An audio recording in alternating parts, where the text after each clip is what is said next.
বেচারা ফলগুলা ক্রয় করার পরে আঙ্গুরের থোকা থেকে বাইসা বাইসা বাইসা বাইসা নষ্টগুলা ফেলায় দেয়। বলেন সে 300 টাকা 500 টাকা কেজি করে আঙ্গুরগুলা কিনা, এরপরে সে যে 1 কেজি থেকে 100 গ্রাম ফালাইয়া দিল, এটাকে তার লস হইল না? হ্যাঁ, আসলে কি তার লস নাকি সে লাভের লেগে করছে? সে যদি এই পচাগুলা না ফালায়, সাথে যেগুলো আছে এগুলাও পচবে। 1 2 নাম্বার, এই পচাগুলা দেখে ভালোগুলাও কাস্টমারে নিব না। ঠিক তেমনিভাবে জাকাতের মালগুলো আপনার থেকে বিচ্ছিন্ন হলেও, আপনার সম্পদ থেকে মাইনাস হলেও আপনার কেমন জানি সম্পদগুলা বাড়ে। এর মধ্যে বরকত দেয় কে? আল্লাহ বরকত দেয়। আপনি ব্যবসা প্রতিষ্ঠান থেকে 100 টাকার মাল আছে, 2.5 টাকা যদি দিয়ে দেন, রব্বুল আলামিন আপনার দোকানের মধ্যে এমন বেচা কিনা লাগাইব যে 2.5 টাকা কেন আপনার 5 টাকা বেশি লাভ হইব। বিষয়টা বুঝতে পারতেছেন? জাকাতে বাড়ে। জাকাতের শব্দের অর্থই হচ্ছে বৃদ্ধি পাওয়া, যদিও আমাদের কম বোঝে আসে। জাকাত শব্দের অর্থই বৃদ্ধি পাওয়া, সমৃদ্ধ হওয়া, বাড়া।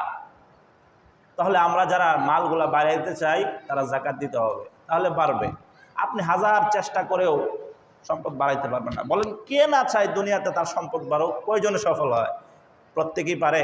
যে জাকাত দেয় সে প্রতি বছরে দেয়, আর যে নেয় সারা বছর সারা জীবনে গেলে নেওয়াতেই থাকে। তাহলে দেনেওয়ালার সম্পদ বাড়ে, নেনেওয়ালার সম্পদ কমে। বিষয়টা বোঝাতে পারলাম? তাহলে আমরা দিব, সম্পদ বাড়াবো, এর দ্বারা দুনিয়াতেও ফায়দা, আখেরাতেও ফায়দা। তো মুহতারাম হাজরিন, এই জাকাতের গুরুত্ব কিন্তু অনেক বেশি, কম না। কেমন? আল্লাহর সঙ্গে যদি আপনি সম্পর্ক করতে চান, আল্লাহর সঙ্গে যদি আপনি মুআমালা করতে চান, তাহলে জাকাত দিতে হবে। কিভাবে? 2টা জিনিস ছাড়া আল্লাহর সাথে সম্পৃক্ত করা যায় না, সম্পৃক্ততা অর্জন করা যায় না। 1 নাম্বার হচ্ছে নামাজ। 1 নাম্বার কি? নামাজ। নামাজের মাধ্যমে আল্লাহর সাথে সম্পর্ক হয়, সরাসরি কথা হয়। আল্লাহ বলেন ওয়াসজুদ ওয়াকতারিব, তোমরা সিজদা করো আর আমার নিকটবর্তী হও। তাহলে জানলাম নামাজের মাধ্যমে আল্লাহর নিকটবর্তী হওয়া যায়। 2 নাম্বার পয়েন্ট হচ্ছে আল্লাহ নিকটবর্তী তো হলেন, আল্লাহর ভালোবাসা পাইতে হলে মানুষের ভালোবাসা পেতে হবে। তো জাকাতের মাধ্যমে মানুষের ভালোবাসা পাওয়া যায়, মানুষের মন কাড়া যায়, মানুষের আনুগত্য নেওয়া যায় নিজের উপর। কিভাবে? যখন একজন মানুষকে আপনি জাকাত দিবেন, সে আপনার প্রতি আনুগত্য হয়ে যাবে।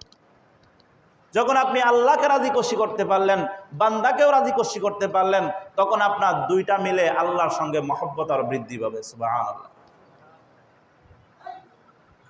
জাকাতের কত গুরুত্ব দেখেন। কোনো একটা বিষয় কালামে পাকের মধ্যে যদি আল্লাহ একবার বলে এটা করো, করতে আমরা বাধ্য, এটাকে আমরা বলি ফরজ। এটা কি বলি? ফরজ। জাকাতের কথা রব্বুল আলামিন কোরআন শরীফের মধ্যে 32 জায়গায় বলছে। সুবহানাল্লাহ। কয়বার? 32 বার বলছে জাকাতের কথা। জাকাত দাও, জাকাত দাও, জাকাত প্রদান করো, জাকাত প্রদান করো, জাকাত প্রদান করো, এভাবে 32 বার কইছে। কয়বার কওয়া যথেষ্ট ছিল? 1 বার। 1 বার যদি কইতো জাকাত প্রদান করো, এটাই যথেষ্ট ছিল। বারবার বলার দরকার কি? গুরুত্ব, গুরুত্ব। এটা করবা, কিন্তু মনে রাখো, খেয়াল করে করবা, করতে হইব, এটা কিন্তু গুরুত্বপূর্ণ জিনিস। এই যে বারবার একই কথা বারবার কইতেছি, গুরুত্বপূর্ণ, তাকিদ দিতেছি, আগে পরে বিভিন্ন ফজিলত কইতেছি। কারণ কি? এটা করা লাগবে। আল্লাহ বারবার দিয়ে বুঝাইতেছে যে এটা করা লাগবে, করো করো করো। এখন দেখেন, গুরুত্বপূর্ণ কথার সাথে গুরুত্বপূর্ণ জিনিস থাকে। নামাজের গুরুত্ব সবচেয়ে বেশি, এটা কালামে পাকের মধ্যে সবচেয়ে বেশি জায়গায় আসছে। তো নামাজের সঙ্গে জাকাতকে যুগল বর্ণনায় বলা হয়েছে 18 বার। 18 বার বলা হয়েছে নামাজের সঙ্গে জাকাত, নামাজের সঙ্গে জাকাত। নামাজ পড়ো, জাকাত প্রদান করো, নামাজ কায়েম করো, জাকাত প্রদান করো, নামাজ কায়েম করো, জাকাত প্রদান করো। এভাবে কয়বার বলছে? 18 বার। যখন আরেকটা গুরুত্বপূর্ণ বিষয়ের সাথে, সবচেয়ে গুরুত্বপূর্ণ বিষয়ের সাথে জাকাত আসছে, তো বোঝা গেল এটার গুরুত্ব আরো বাড়ছে। তো রব্বুল আলামিন জানায় দেয় ওয়াকিমুস সালাতা ওয়া আতুজ যাকাত, ও আমার বান্দারা তোমরা নামাজ কায়েম করো, ওয়া আতুজ যাকাত, এবং যাকাত প্রদান করো। নামাজ কি করতে বলছে? কায়েম করতে বলছে, জামাতের সঙ্গে নামাজ পড়তে হবে, যাকাত প্রদান করতে বলা হয়েছে। রব্বুল আলামিন বলেন ওয়াকরিদুল্লাহ করদান হাসানা, এবং তোমরা আমাকে উত্তম ঋণ দাও। কি দাও? উত্তম ঋণ। আমরা জানি আমরা গরিব, আল্লাহ ধনী। আল্লাহু গনিয়্যুন ওয়া আনতুম ফুকারা। আল্লাহ জানায়া দেয়, ও আমার বান্দারা তোমরা সবাই গরিব, আমি রব্বুল আলামিন ধনী। কিন্তু আয়াতের কথা হচ্ছে ভিন্ন। আল্লাহ আমাদের কাছে ঋণ চাচ্ছেন যে বান্দা তুমি আমাকে কর্জে হাসানা দাও, আমাকে ঋণ দাও। আমরা ধনী, আমরা গরিব হইয়া ধনী মাসরে কেমনে দিব?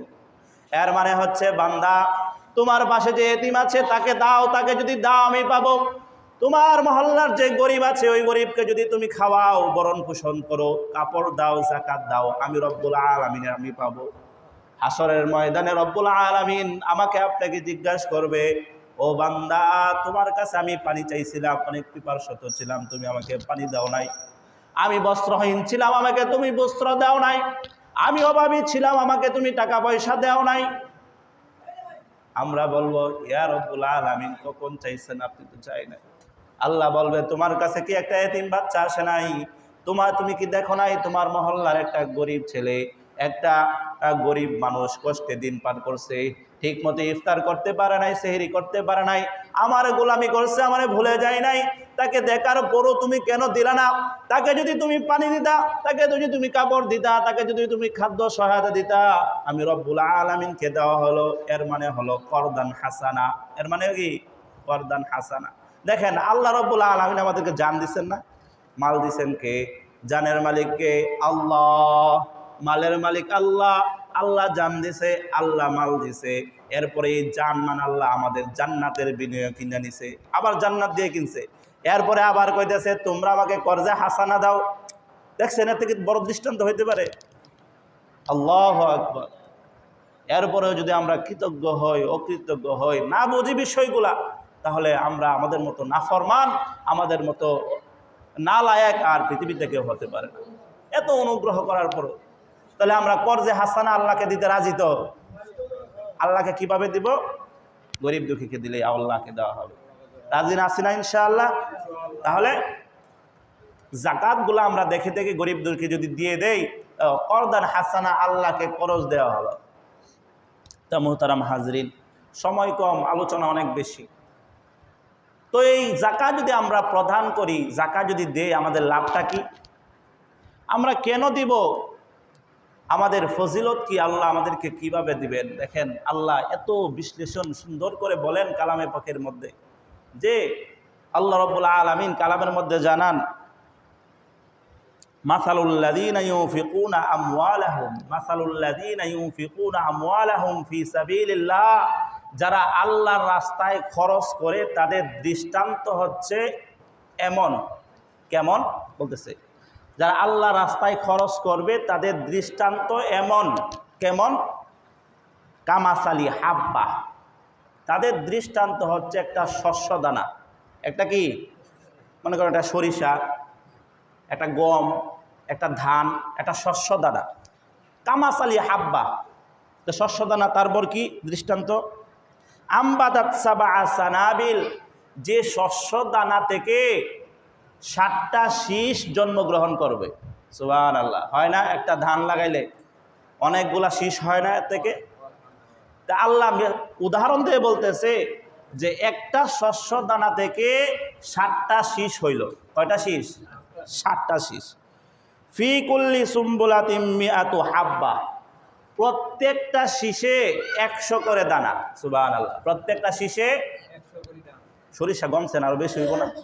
আল্লাহ উদাহরণ দিয়েছে, একটা শীষে আরো 100 করে দানা। তাহলে 7টা শীষে কয়শো দানা? 1,700 পাইছেন? এটা কোরআনের উদাহরণ। আল্লাহ বলতেছে 1,700। একে কি? আরে এটা তো আল্লাহ উদাহরণ দিতেছেন। আমরা কই না উদাহরণ দিলে অমুকটা অমুকটার মতো। আসলে কি এটা এটার মতো হয়? একটা কি আরেকটার মতো হয়? আপনাকে জিজ্ঞাসা করছে ভাই গাধা কেমন? আমি জীবনে গাধা দেখছি না। তো আপনি কইলেন যে গাধা ঘোড়ার মতো। আসলে কি গাধা ঘোড়া না ঘোড়ার মতো? গাধা কি কখনো ঘোড়া হতে পারবে? তাহলে আল্লাহ রাব্বুল আলামিন একটা উদাহরণ দিয়ে বলতেছেন যে 1/700। এরপরে কি কয় শুনেন, ওয়াল্লাহু ইউদাইফু লিমান ইয়াশা, আল্লাহ যাকে চান এর থেকে আরো বেশি বাড়ায়া দেন। সুবহানাল্লাহ। তাহলে বোঝা গেল আল্লাহ কি 700 দিবে না 700,000 কোটি দিবে? আর এরও বেশি দিবে। আমি তো সংখ্যা জানি না, এই জন্য বলতে পারতেছি না, বুঝেন না? আল্লাহ আরো বেশি দিবে। আল্লাহু ইউদাইফু লিমান ইয়াশা, আল্লাহ যাকে চান তাকে আরো বেশি দিবে। তাহলে এটা দুইটা অর্থ হতে পারে, যে সকলকেই দিবেন অথবা ব্যক্তি বিশেষ দিবেন। ব্যক্তি বিশেষ কি? প্রত্যেকের আমলের তরবিয়ত অনুযায়ী তার ন্যাক প্রদান করা হবে। আপনার ইখলাস কতটুকু ছিল, কতটুকু বিনয়ের সঙ্গে করেছেন, লোক দেখানোর জন্য করেছেন কিনা, এটাও হতে পারে। তাহলে লাভ আছে না নাই? তো কমপক্ষে তো 1/700 পেয়ে গেলাম, কমপক্ষে 1/700। 1 টাকা যদি দান করি 700 টাকার সমপরিমাণ সব রব্বুল আলামিন আমাদেরকে দিবেন। যে আল্লাহ যে দিবেন, এই এত আনবেন কোত্থেকে? সরকারে কইছে যে ফ্যামিলি কার্ড দিব, মানুষকে এত টাকা পাইব কোত্থেকে? কইছে না? তা আল্লাহ যে এত দিব পাইব কোত্থেকে? আল্লাহ শেষে কই আল্লাহু ওয়াসিউন আলিম, আল্লাহ রব্বুল আলামিন প্রাচুর্যময়, খাজানার অভাব নাই। আপনার এটা টেনশন করতে হবে না, যা ইচ্ছা পাইবেন, এই নিয়ে আমরা টেনশন নাই। তো মোহতারাম হাজরিন, যাকাত যদি প্রদান করি তে এই অর্জনগুলো আমাদের থাকবে। আর যাকাত যদি না দেই তাহলে তার জন্য ধমকি হুমকি আছে না নাই? আল্লাহ রাব্বুল আলামিন তার হাবিবকে নির্দেশ দেয়, খুযু মিন আমওয়ালিহিম সাদাকাহ, হে আমার হাবিব আপনি তাদের থেকে সদকাগুলা গ্রহণ করুন, তাদের থেকে সদকাগুলা গ্রহণ করুন। কেন কেন? তুতাহহিরুহুম, যেন তাদের মালগুলা পবিত্র হয়, শুদ্ধ হয়ে যায়। ওয়া তুযাক্কিহিম, যেন পরিশুদ্ধ হয়ে যায়, যেন পিওর হয়ে যায় তাদের মালগুলা। বিহা ওয়া সাল্লি আলাইহিম, এবং তাদের জন্য আপনি দোয়া করুন। তাদের জন্য কি করুন? দোয়া করুন। তাহলে আমরা যদি মালগুলা দেই, রাসূলকে বলতেছে তাদের থেকে মালগুলা তোমরা গ্রহণ করো, রাসূলকে বলতেছে গ্রহণ করো। গ্রহণ করার পর কি করো? কেন কেন? এটা যেন পরিশুদ্ধ হয়, বিশুদ্ধ হয়। এখন রাসূলকে বলছে এটা গ্রহণ করার জন্য, রাসূলকে এখন আছে? রাসূল নাই, তাহলে কারা গ্রহণ করবে?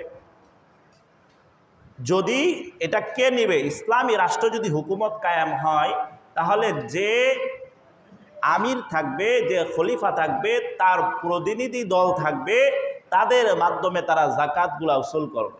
কিন্তু আমাদের যেহেতু ওই সিস্টেম নাই, তাহলে নাই। এর আরেকটা কথা হতে পারে, নায়েবে রাসূল কারা? উলামায়ে কেরাম। আরে উলামায়ে কেরাম, খুযু মিন আমওয়ালিকুম, তাদের থেকে মালগুলা নাও।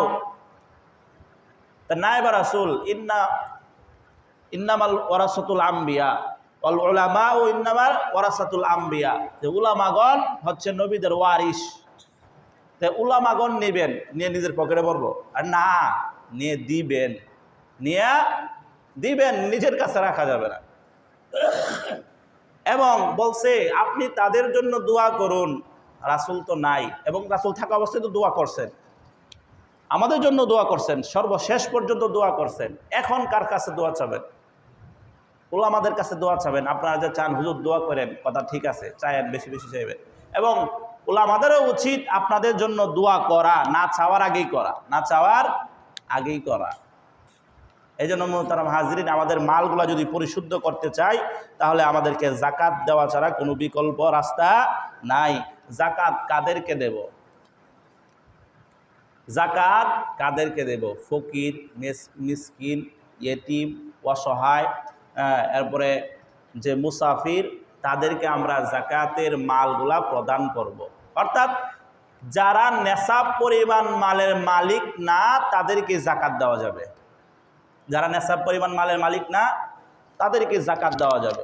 তাহলে নেশাব পরিমাণ মালের মালিককে, নেশাব পরিমাণ, নেশাব কি?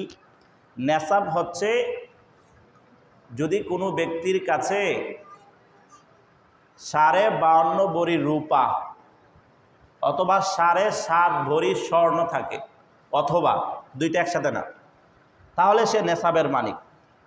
অথবা ওই 52.5 ভরি রূপার সম পরিমাণ অর্থ, এই পরিমাণ টাকা যদি থাকে তার কাছে, তাহলে তার উপর যাকাত দেওয়া ফরজ।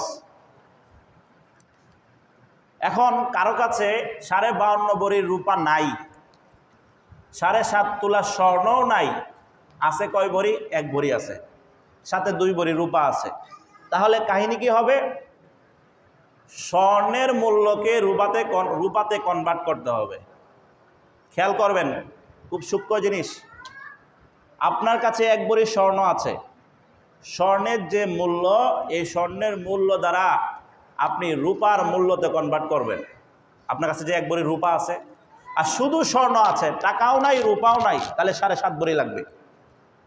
আর যদি রূপা স্বর্ণ টাকা মিশ্রণ থাকে, সবগুলাতে রূপাতে কনভার্ট হবে, রূপা হয়ে যাবে। অর্থাৎ 52.5 ভরির রূপার দাম কত এটা দেখতে হবে। এই বছরের উলামায়ে কেরাম বলেন যে 52.5 ভরির রূপার মিডিয়াম মূল্য হচ্ছে 2,30,000 টাকা।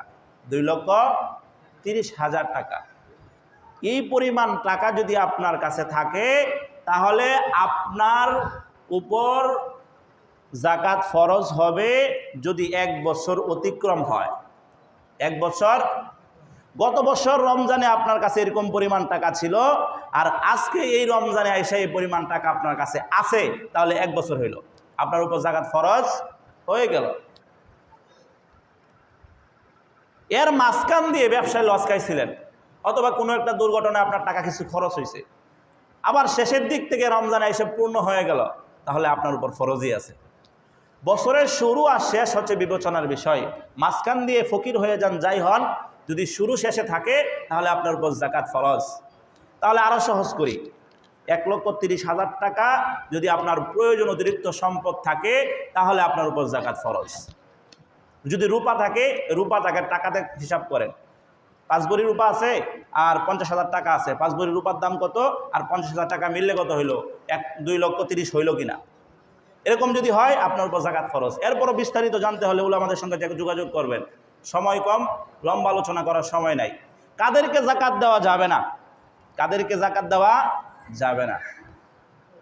আপনার উপরে যারা আছে, আপনার উপরে খানদান, আপনার পিতা, দাদা, দাদার দাদা, দাদার বাপ, দাদার বাপ, দাদার বাপ, এভাবে উপরের দিকে দেওয়া যাবে না। আপনার নিচের দিকে আপনার সন্তান, নাতি, পুতি, আরো কি কয়, নাতির নাতি, নাতির নাতি, এভাবে নিচের দিকে দেওয়া যাবে না। আপনার দাদি, আপনার নানি, নানির মা, এই তারপরের মা, এভাবে দেওয়া যাবে না। বুঝতেছেন? নানা, এরপরে নানার বাপ, নানার বাপ, এভাবে দেওয়া যাবে না। উপরে নিচে দেওয়া যাবে না। এরপরে যাকাত দেওয়া যাবে না, স্বামী স্ত্রীকে দিতে পারবে না, স্ত্রী স্বামীকে দিতে পারবে না, অমুসলিমকে যাকাত দেওয়া যাবে না, অন্য সহায়তা করা যাবে, যাকাত দেওয়া যাবে না। ধনী লোককে যাকাত দেওয়া যাবে না, ধনীকে, যে নেশাবের মালিক, 2,30,000 টাকার মালিক যে, তাকে দেওয়া যাবে না। এছাড়া বাকি অন্যদেরকে আপনি যাকাত দিতে পারবেন। তা কারা বেশি পাওয়ার যোগ্য, মানে কারা বেশি হকদার? আত্মীয় স্বজন। কারা হকদার? আত্মীয় স্বজন। তারা আপনার থেকে যাকাত পাওয়ার বেশি হকদার। আপনি সম্পদের অধিকারী, মালিক আছেন, আপনার ভাই গরিব, আপনার ভাই আপনার থেকে আগে পাবে যাকাত। আপনার বোন অনেক গরিব, কষ্ট করে চলে, আপনার বোন হক রাখে, তাকে আগে যাকাত দিবে। কিন্তু আপনার ভাই হলো, মনে করেন, একজন মানুষ, একজন ইজ্জতওয়ালা মানুষ, সে নিজের জন্য একটা ঘৃণা করে যে আমাকে কেউ যাকাত দিবে আর আমি খামু। এটা না কইরা আপনি আপনার ভাইকে কইলেন, ভাই 10,000 টাকা রাখো, ঈদের মধ্যে তোমার পোলাপান লয়ে খরচ করো, যাকাত পাওয়ার দরকার নাই। আপনি মনে রাখলেন আমি এটা যাকাত দিলাম, আপনার যাকাত আদায় হয়ে যাবে। সেও নিতে কি করবে না, ইতস্ততা বোধ করবে না। আর আপনি কইলেন, নেও ভাই, তোমার 500 টাকা যাকাত দিলাম। হ্যাঁ, নিব, জোরও সারা বছর দেও না, এই 500 টাকা যাকাত লাগতো না। কিংবা সাধারণত আমরা অনেকেই যাকাত দেই না, হাতে গোনা কয়েকজন দেয়। দেখেন আপনাদের মহল্লায়, গ্রামে যারা আছেন, কয়েকজনে যাকাত দেয়, অথচ এর থেকে অনেক মানুষের উপর যাকাত ফরজ হয়ে আছে। যাকাত দেয় না কথা ঠিক, কিন্তু জাকাত তার উপর যে পরিমাণ আসতো এর থেকে বেশি খরচ করে লাই, সে নিজেও জানে না। শালারে কি কাপড় চোপড় কিনে দেয় না? শালিরে দেয় কি না? শ্বশুর শাশুড়িরে দেয় না? ভাইকে দেয় না? বোনকেও দেয়। এটা কি দেয়? এটা মনে করে যে সামাজিকতা রক্ষার কারণে দেয়, আত্মীয়তা সম্পর্কের কারণে দেয়। আরে বেকুব, তুমি যদি জাকাতের টাকাগুলা হিসাব করে ওই হিসাবের টাকা থেকে তোমার ভাইকে যদি তুমি দিয়ে দাও, যদি গরিব হয়, আর নিয়ত করো জাকাতের থেকে দিলাম, শ্বশুরকে দেওয়ার সময় মনে মনে নিয়ত করলা এটা শ্বশুর থেকে দিলাম, শালাকে যদি প্রাপ্তবয়স্ক হয়, বালেগ হয়, শালাকে দেওয়ার সময় নিয়ত করলা যে আমি এটা জাকাত থেকে দিলাম, আর শালাকে করলাম নেও তোমার ঈদ বোনাস। তুমি যদি মার্কেট করো, টাকা দিয়ে দিবেন, সবারে টাকা দিবেন, টাকা দিলে ভালো, টাকা দিয়ে দিলেন, তাহলে কি মন্দ হয়? হ্যাঁ, এই কাজগুলা করি না? অনেকেই রমজানে হুজুরে হাদিয়া দেয় কিন্তু জাকাত দেয় না, এর নিয়ত করে না। তুমি নিয়ত করো হুজুরের অবস্থা জানো, হুজুর যদি গরিব হয়, সে যদি ঋণগ্রস্ত হয়, সে যদি দারিদ্র হয়, তাকে নিয়ত করে তুমি যে হাদিয়া দিচ্ছ নিয়ত করে এটা জাকাত দিলাম। আপনি নিজে পরিষ্কার হলেন, পরিচ্ছন্ন হলেন, আপনার জাকাতটাও আদায় হয়ে গেল, সামাজিকতাও রক্ষা হলো না, কিন্তু আপনার নিয়তের কারণে গলমিল হয়ে যাচ্ছে। 2 নম্বর বিষয় আসেন, জাকাত কিন্তু প্রত্যেকের জন্য আলাদা আলাদা।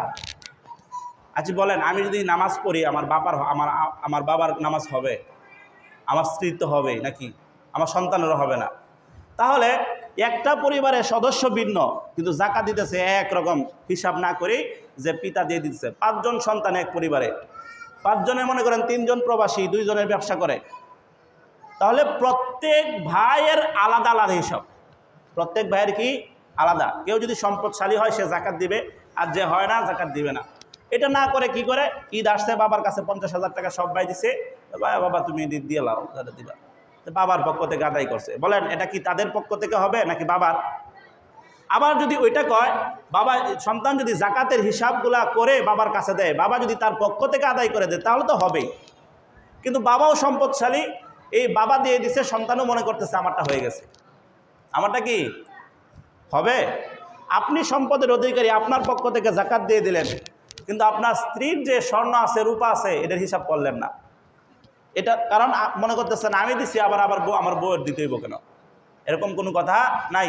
আপনার হিসাব আলাদা, আপনার নামাজ যেমন আলাদা, আপনার স্ত্রীর নামাজ আলাদা, আপনার স্ত্রীর রোজা যেমন আলাদা, আপনার রোজা আলাদা, আপনার জাকাত আলাদা, আপনার স্ত্রীর জাকাত আলাদা। তবে হ্যাঁ, আপনি যদি স্ত্রীকে বেশি মহব্বত করেন, তাহলে স্ত্রীর পক্ষ থেকে আপনি আদায় করে দিতে পারবেন, কিন্তু দিতে হবে। আপনারটাও দিবেন, আপনার স্ত্রীটাও দিবেন, আপনার মার স্বর্ণগণা থাকলে এটাও দিবেন, দিয়ে দিতে পারবেন, কিন্তু দিতে হবে যেই দেয়। বিষয়টা বুঝাইতে পারলাম? একজনের পক্ষ থেকে দিলে হবে না। জাকাত যদি কেউ না দেয়, তাহলে তার শাস্তি কতটুকু হবে? অনেক কথা আছে, অনেক ফুরুই মাসলা আছে, শাখা প্রশাখা আছে, এগুলার বলার সময় নেই। জাকাত কেউ যদি না দেয়, তাহলে তার অবস্থা কি হবে? খুব ভয়াবহ অবস্থা হবে, তার অবস্থা খুব খারাপ হবে, খুব কঠিন হবে। এই ধমকি আল্লাহ রাব্বুল আলামিন কালামে পাকের মধ্যে দিয়ে রাখছেন যে তোমরা যদি জাকাত না দাও, তোমাদের অবস্থা হবে এমন। আল্লাহ বলেন, ওয়াল্লাযীনা ইয়াকনিজুনাজ যাহাবা ওয়াল ফিদ্দা, রব্বুল আলামিন ঘোষণা দেয়, ওয়াল্লাযীনা ইয়াকনিজুনাজ যাহাবা ওয়াল ফিদ্দা, যারা স্বর্ণরূপা জমা করে, ওয়ালা ইউনফিকুনাহা ফী সাবিলিল্লাহ, সম্পদ জমা করার পর, স্বর্ণরূপা জমা করার পর তারা আল্লাহর রাস্তায় তা খরচ করলো না, ফাবাশশিরহুম বিআযাবিন আলীম, রব্বুল আলামিন উপহাস করে বলে, ফাবাশশিরহুম, তাদেরকে সুসংবাদ দাও, আযাবুন আলীম, যন্ত্রণাদায়ক শাস্তির সুসংবাদ। শাস্তি তো সুসংবাদ হতে পারে না, এটা উপহাস করতেছে। ফাবাশশিরহুম, তাদেরকে সুসংবাদ দাও, আযাবুন আলীম, কোনো সাধারণ কোনো শাস্তি নয়, যন্ত্রণাদায়ক শাস্তি। আল্লাহর আযাবই অনেক ভয়াবহ, কিন্তু আল্লাহ শব্দ ব্যবহার করেছেন যন্ত্রণাদায়ক শাস্তির কথা, ভয়াবহ শাস্তির কথা বলেছেন। তোমরা যদি জাকাত না দাও, তোমাদের জন্য ভয়াবহ শাস্তি অপেক্ষা করছে। কেমন শাস্তি? ইয়াউমা ইউহমা আলাইহা ফি নারি জাহান্নাম, কিয়ামতের ময়দানে সম্পদগুলাকে রব্বুল আলামিন জাহান্নামের আগুনে পোড়াবেন। জাহান্নামের আগুনে পুরাইয়া একটা প্লেট তৈরি করবেন, একটা আয়রন তৈরি করবেন, একটা উত্তপ্ত গরম বস্তু তৈরি করবেন, দুনিয়ার আয়রন মনে করেন। দুনিয়ার আয়রনের মতো একটা আয়রন তৈরি করবেন, কয়লা দিয়ে পুরায়া নয়, দুনিয়ার কোনো কয়লা নয়, জাহান্নামের আগুনে ওই আয়রনটা পোড়াবেন। পোড়ানোর পরে ওয়াউজুহুহুম ফাতুকুয়া বিহা ফি জিবাহুহুম ফাতুকুয়া বিহা জিবাহুহুম। ওই আয়রনটা যে যাকাত আদায় করলো না তার কপালের মধ্যে ছেঁকা দেওয়া হবে। একটু চিন্তা করেন, এই আয়রনটা দিয়ে তার কপালের মধ্যে ছেঁকা দেওয়া হবে। ওয়াউজুহুহুম, এবং তাদের পার্শ্বদেশগুলোতে ছেঁকা দেওয়া হবে। ওয়াজুহুরুহুম, তাদের পৃষ্ঠগুলোতে ছেঁকা দেওয়া হবে। হাযা মা কানাসতুম লিআনফুসিকুম, আর বলা হবে এইগুলা হচ্ছে ওই মালগুলা জমা করার কারণে হয়েছে, ওই মালগুলা জমা করা এই শাস্তি। ফাযুকু মা কুনতুম তাকনিজুন। সর্বশেষ রব্বুল আলামিন যে কথাটা বলবেন এ থেকে আর কোনো বাঁচার উপায় নাই। আল্লাহ বললেন ফাযুকু, তোমরা শাস্তি গ্রহণ করো, মজা আস্বাদন করো, তোমরা তোমাদের পাপের বোঝা, তোমাদের কৃতকর্মের ফল ভোগ করতে থাকো। ফাযুকু, তোমরা শাস্তি গ্রহণ করো। আল্লাহ বলবেন যে রব্বুল আলামিন আমাদেরকে জাহান্নাম থেকে বের করার কথা ছিল, ও রব্বুল আলামিন আমাদেরকে এই শাস্তি দিয়ে বলবেন এবার মজা বুঝ। আর যাইবেন কই? আর জায়গা আছে? আল্লাহ স্বয়ং কইতেছে, আপনাকে একজন সমাজের অনিষ্ট একজন করছে, সাধারণ মানুষ, আপনি একজন ফরদানের কাছে বিচার দেওয়ার সুযোগ আছে। একজন ফরদান না আপনার ক্ষতি করছে, আপনি থানা পর্যন্ত যায় অভিযোগ দেওয়ার ব্যাপার আছে। থানার ওসিডিসি আপনার ব্যাপারে ষড়যন্ত্র করছে, আপনি ডিসি পর্যন্ত যাইতে পারবেন। ডিসি ষড়যন্ত্র করছে, আপনি এরকম স্বরাষ্ট্রমন্ত্রী পর্যন্ত যাইতে পারবেন।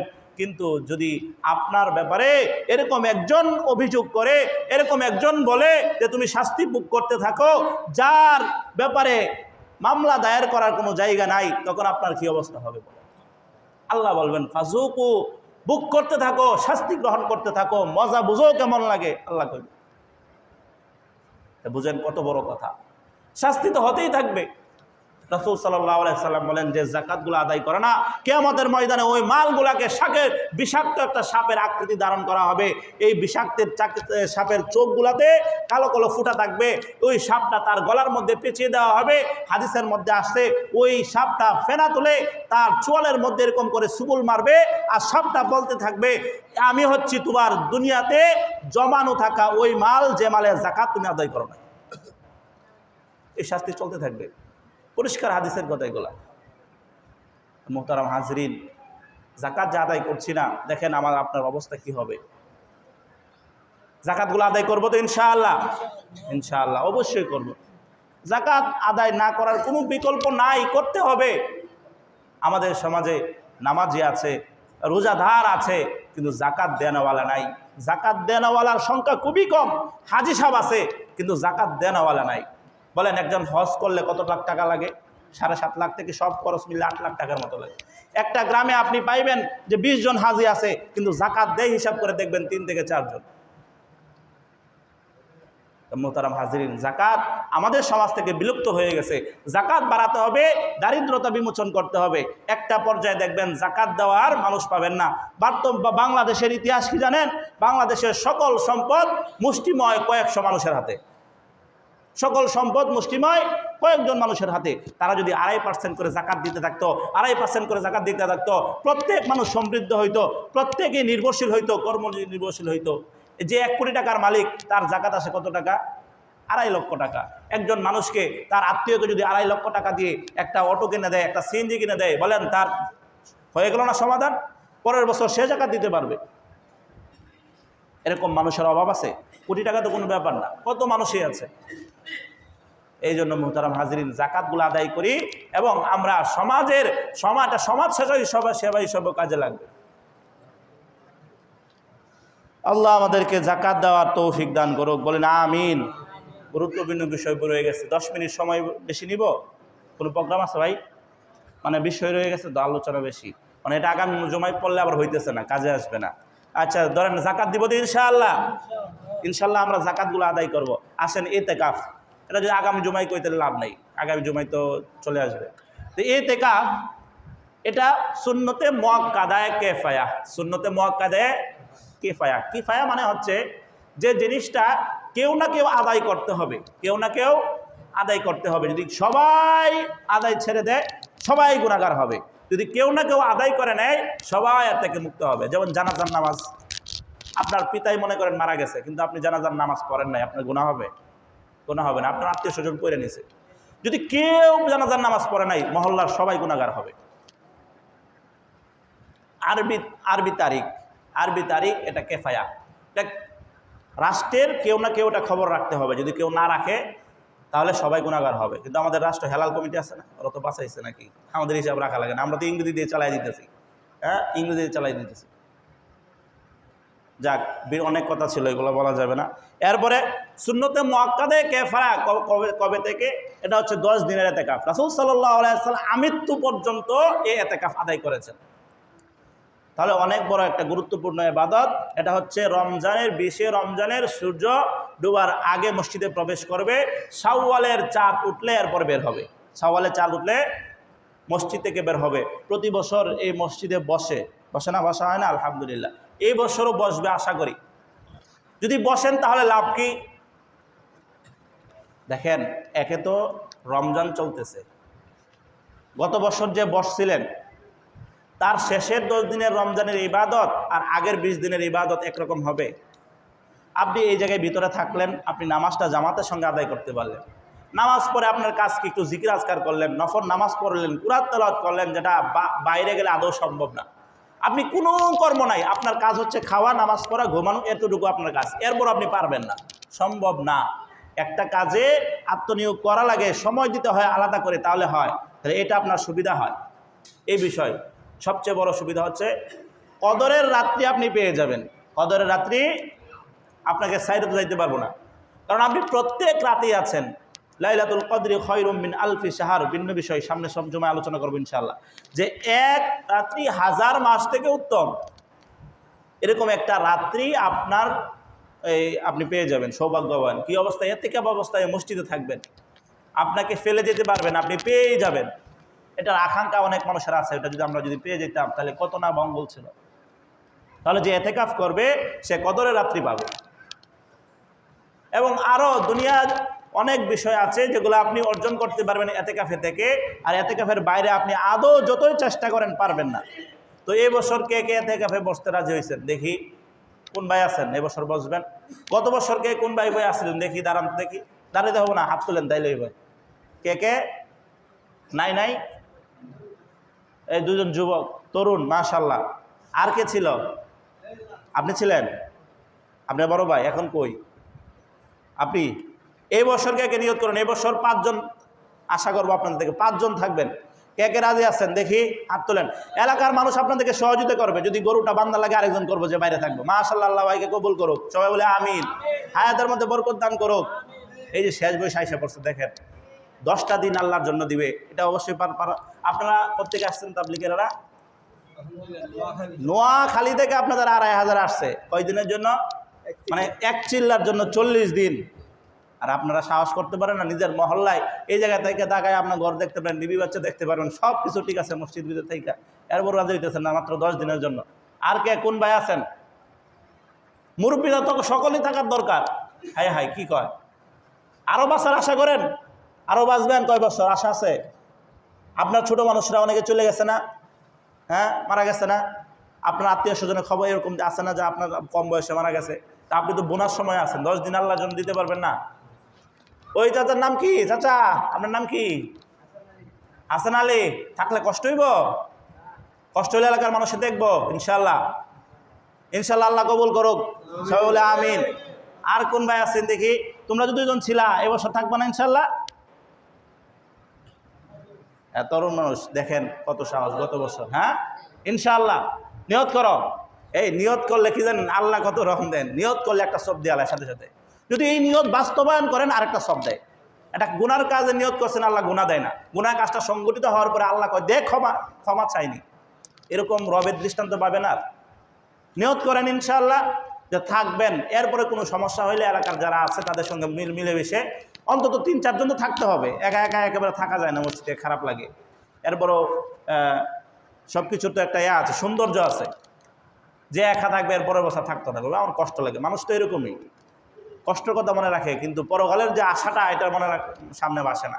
আপনি মহল্লার? তারপরে আর কে আছেন? স্যার নিয়ত করা যায়? হাজি সাহেব ইনশাল্লাহ নিয়ত করেন। শ্বাসকষ্ট, এটাই তো ভালো, মসজিদে বসে ফ্যানের নিচে থাকলেন, বাইরে গেলে তো আমরা কাজ করতে হইব, শ্বাসকষ্ট বাইরে দেব। এরপরে আর কে আছেন? চাচা নিয়ত করা যায় না? নাম কি আপনার? নিয়ত করেন, নিয়ত করেন, আল্লাহ বরকত দিব। সাজোয়ার ভাই অত গাড়ি তো হেরাতন রমজানের লোক ঈদের আগে খুব এর সময় জমজমার সময়। আর কে আছেন? ওইদিকে কোনায় যে বসছেন, ভাইয়ের নাম কি? হ্যাঁ মুকাররিম, সুন্দর পাঞ্জাবি পরছেন মাশাআল্লাহ। তো 10টা দিন দেওয়া যায় না? আমিন, আল্লাহ ভাইকে কবুল করুক। আর কে আছেন? একজন, দুইজন, তিনজন হইল। যুবকদের মধ্যে থেকে আর কে আছেন? যুবকদের মধ্যে থেকে তোমার নাম কি যেন? শরীফ, তুমি থাকতে পারো না? সজীব থাকো। এরপরে পিলারের সাথে বসছো, থাকবা। আল্লাহ তাদেরকে কবুল করুন, বলো আমিন আমিন। 10টা দিন দিতে পারতেছি না, কিন্তু আজকে মরলে কালকে 2 দিন, আজকে মরলে কালকে কয় দিন? 2 দিন। মোহতারাম হাজরিন, এই দুঃখ কষ্ট কই রাখবেন? দেখেন আমারও কিন্তু মন চায় না, এই যে আমরা বোঝাইতেছি না, আমারও মন চাইতেছে না, আমি বসে মতো আমার কাজগুলা কেরা করবে? এই যে একটা অবস্থা, এর থেকে আমাদের বাড়িতে পরকালের জন্য কিছু করতে হবে তো ভাই। দুনিয়ার জন্য তো অনেক কিছুই করছি, কিন্তু কতটুকু আগাইতে পারছি? কিছু আগাইতে পারছি, কিন্তু আখিরাতের জন্য অল্প করার পরেই আল্লাহ বলেন 10 দুনিয়ার সমান জান্নাত দিয়ে দিব। সুবহানাল্লাহ। অল্প কিছু করার পরে, যে বান্দা যদি তুমি 1 কদম দাও, আল্লাহ তোমার কাছে 10 কদম আগাই। এই কয়েকদিনে যারা আছেন বাড়িতে পরামর্শ করে এতেকাফে বসে যান। বাড়িতে যারা মা বোন আছেন বয়স্ক অথবা কাজকর্ম নাই, অনর্থক বসে থাকেন, এর বাড়ি যান ওর বাড়ি যান, তাদের কাছে আবেদন থাকবে ঘরের এক কোনায় এতেকাফ করেন। মহিলাদের জন্য এতেকাফ আছে, ঘরের এক কোনায় এতেকাফ করেন। এই সময়টাকে গুরুত্ব দেন, কাজে লাগান। ইনশাআল্লাহ এই রমজানের উসিলায় আপনার জীবন বদলে যাবে। এরপরে আছেন সদকায়ে ফিতর কয় টাকা এই বছর? সংক্ষেপে কথা, সদকায়ে ফিতর এই বছর ইসলামী ফাউন্ডেশন থেকে নির্ধারণ করা হয়েছে 110 টাকা, সর্বনিম্ন 110 টাকা। আর সর্বোচ্চ অনেক আছে, যে কোয়ালিটির আপনি দেন, খেজুর, জব, গম, কিসমিস যা দেন তাই হবে। 5,000 টাকা দিতে পারবেন, 10,000 টাকাও দিতে পারবেন, কারণ 2,000 টাকা 5,000 টাকা কেজি খেজুর আছে না, দিতে পারবেন। খেজুরের হিসাব, গমের হিসাব, 1 সা অর্ধ সা, 1 কেজি 650 গ্রাম, আর হলো এটা ডবল খেজুর দিয়ে দিলে। তো সর্বোচ্চ যে দেন জানিয়ে নেবেন কত টাকা কেজি, কীভাবে দিতে চান। আর সর্বনিম্ন কত দিবেন? 110। কার কার দেওয়া লাগবে এটা জানা আছে না? ওই জাকাতের মতোই আলোচনা, যে নেশাবের মালিক সে তার উপর ওয়াজিব, সে কার কার দিবে? নিজের অধীনস্থ যারা আছে তাদেরকে দিবে, নিজের নাবালেক ছেলে, নাবালেক মেয়ে, বালেক ছেলে যদি আপনি দয়া করতে চান, বালেক মেয়ে যদি দয়া করতে চান। দেখেন আমরা কত দয়ালু। এগুলান আমরা বালেক যে ছেলে মেয়ে আছে তাদেরকে ভরণ পোষণ দিতেছি না? আপনি যদি না দেন আপনি গুনাহগার হইতেন না। দেখেন আপনি কত একেবারে বিয়ে পর্যন্ত, বিয়ের পরে একেবারে ঘরটার করে দিয়ে সেটেল করে দিয়ে এরপর আসেন, তাই না? এরপরে এই ফুল আবার বাদ দেয় না। তাই আপনার অধীনস্থ মাথা পিছু কোনো বয়সের কোনো হিসাব নাই। যদি ঈদুল ফিতরের দিন আপনার মাথা পিছু যতজন হবে ততজনের জন্য সর্বনিম্ন 110 টাকা করে দিয়ে দিবেন। কাদেরকে দিবেন? যাদেরকে জাকাত দেওয়া যায়, তাদেরকে সদকাতুল ফিতর দেওয়া যায়। ঠিক আছে তো? ইনশাআল্লাহ পারবো না? ইনশাআল্লাহ পারবো। আর ঈদের মার্কেটের জন্য আপনাদের বাজেট আছে না? আছে না? অনেকেরই বাজেট আছে, অনেকে মার্কেট করছে, করবে। কে কে মা বাবার জন্য মার্কেট করছেন দেখি, হাত তোলেন তো দেখি। অলরেডি করে লাইছেন অথবা করবেন, নিয়ত করছেন, কে কে হাত তোলেন? মা বাবার জন্য করছেন অথবা করে ফেলছেন। আচ্ছা, অনেকে করে নাই, করবে, হাত নামান। অনেকের মা বাবা নাই, অনেকের মা বাবা কি নাই, চলে গেছে। আপনি চোখটা একটু বন্ধ করে দেখেন তো, আজ থেকে 80 বছর আগে অথবা 40 বছর আগে অথবা 50 বছর আগে যখন আপনি ছোট ছিলেন, তখন আপনার মা বাবা আপনার জন্য মার্কেট করছে কিনা? করছে না? আপনার সন্তানের জন্য আজকে মার্কেট করতেছেন না? আপনার স্ত্রী, সন্তান, নাতির জন্য মার্কেট করতেছেন না? কিন্তু যে মা বাবা আপনার জন্য লক্ষ লক্ষ টাকার বাড়ি, জমি সব কিছু রেখে গেছে, ওই মা বাবাকে বইলা আমরা অকৃতজ্ঞ হয়ে গেছি, হয়ে গেলাম না? আমরা আল্লাহর নাফরমানি করছি। রব্বুল আলামিন আল্লাহর পরে নবী রাসূলের পরে যে মা বাবার মর্যাদা রেখেছেন তাদেরকেও বৃদ্ধাঙ্গুলি দিচ্ছি। যারা আমাদেরকে এত কিছু করে গেছেন, আমাদেরকে নিয়ে স্বপ্ন ছিল, আমাদেরকে নিয়ে সব কিছু ছিল, আজকে আমরাও আমাদের সন্তানের জন্য করছি, নাতির জন্য করছি। কিন্তু যে মা বাবা আমাদের ছেড়ে চলে গেছেন, হ্যাঁ, তাদের জন্য আমরা কি করতে পারতেছি বলেন? কিছু করছি? কিছুই তো করি নাই। আজকে আপনার পিতা বাইচা থাকলে 500 টাকায় একটা লুঙ্গি কিনে দিতেন না? হ্যাঁ। আপনার মা বাইচা থাকলে 500 টাকায় একটা শাড়ি কিনে দিতেন না? অবশ্যই দিতেন। এটা সুসন্তান হোক আর কুসন্তান হোক, মা বাবার ক্ষেত্রে সবার মন কি নরম। চাই সে রোজা রাখুক অথবা না রাখুক, চাই সে নামাজি হোক অথবা নামাজি হোক, চাই সে জাকাত দেখ বা না থাক, মা বাপরে দেয় না।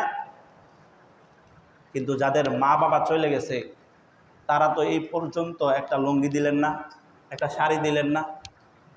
হুজুর চলে গেছে তাহলে দিমু করতে, এই যে আল্লাহ বলতেছে আল্লাহ কর্জা হাসানা দিতে আল্লাহরে করতে দিলেন, আল্লাহরে দিলেন করতে।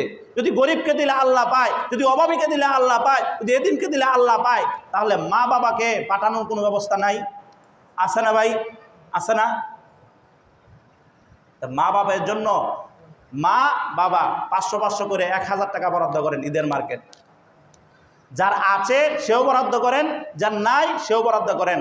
যার নাই সে কই দিবেন? এই মসজিদে 1000 টাকা দিবেন। মা বাবা নাই কে কে আছেন দেখি? কার কার মা বাবা নাই হাত তুলে দেখান তো। 1000 টাকা দেন না দেন পরের ব্যাপার, আপনার মা বাবাকে যদি ভালো রাখতে চান তো দিয়েন। মা বাবা নাই কার কার? সবাই হাত তুলেন। আপনার দেওয়া লাগবে এরকম না। মানুষ মা বাবা নাই, মা বাবা নাই। আর মাশাআল্লাহ আলহামদুলিল্লাহ, আপনারা তো ভাগ্যবান, অনেকের মা বাবা আছে। যাদের মা বাবা নাই তারা 1000 টাকা করে মসজিদে দিবেন। পারবেন ইনশাআল্লাহ? এটা মা বাবার মার্কেট। আজকে দুনিয়াতে যদি জীবিত থাকতো তাকে যদি 500 টাকা একটা লুঙ্গি দিতেন, একটা 1000 টাকা একটা শাড়ি দিতেন মাকে, যে খুশিটা না হইতো, যদি আপনি আজকে তার জন্য 1 টাকা পাঠান, 1 টাকা এর থেকে 1000 কোটি গুণ বেশি খুশি হবে। আপনার থেকে তাকায় আছে যে আমার সন্তান আমার জন্য কি পাঠায়, আমি তো কিছু পাঠাচ্ছি না। আমি তো আমার মার জন্য রমজানে 1 খতম কোরআন খতম পাঠাইতে পারলাম না। আমি তো আমার মার জন্য এই রমজানে কি করতে পারলাম না, কিছু টাকা দান সত্য করতে পারলাম না। তাহলে হইল কিন্তু করবেন তো ইনশাআল্লাহ? হ্যাঁ, যার মা বাবা আছে তারাও 1000 টাকা বাজেট রাখেন, যার মা বাবা নাই তারাও 1000 টাকা বাজেট রাখেন।